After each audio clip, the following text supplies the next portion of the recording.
বড় চমক আসতে চলেছে শুধু তোমারই জন্য ধারাবাহিকের আগামী পর্বগুলোতে। এবার জিয়া, ভিক্টর এবং তিতলি প্ল্যান করে হ্যারিকে কিডন্যাপ করে নিয়ে চলে গেছিল। হ্যাঁ বন্ধুরা, শুধু তোমারই জন্য ধারাবাহিকের আগামী পর্বগুলোতে এমনটাই দেখা যাবে। আমরা আগের দিনেই দেখেছি ঘড়ি নিয়ে ভিক্টরের মনে একটা সন্দেহজনক ঘটনা ঘটেল। আর আজকের পর্বতে আমরা দেখতে পাবো তারা তিনজনে প্ল্যান করে ঘড়িটি নতুন ব্র্যান্ডের ঘড়ি অর্ডার করে দেয়।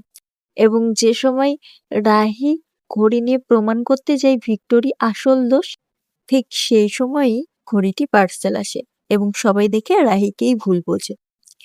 বন্ধুরা, অন্যদিকে জিয়া, তিতলি এবং ভিক্টর যে হ্যারিকে কিডন্যাপ করার সিদ্ধান্ত নিয়েছে এটা রাহি জানে না। এবার হ্যারি এবং অনিকে নিয়েই চাল করছে ভিক্টর, জিয়া এবং তিতলি। ফাঁসাতে চাইছে রাহিকে। হ্যারিকে কিডন্যাপ করে এবং অনিকেও কিডন্যাপ করে। দুজনকে একই ঘরে বন্ধ করে দেয় তিনজনে। পরের দিন সকালে অনি এবং হ্যারি যখন একই ঘর থেকে বেরোতে দেখে, তখন ওই বন্দিঘর থেকে বেরোতে দেখে পাবলিক ক্ষেপে যায় এবং বলে তোমাদেরকে বিয়ে করতেই হবে, কারণ তোমরা দুজনেই একই ঘরে বন্দি ছিলে।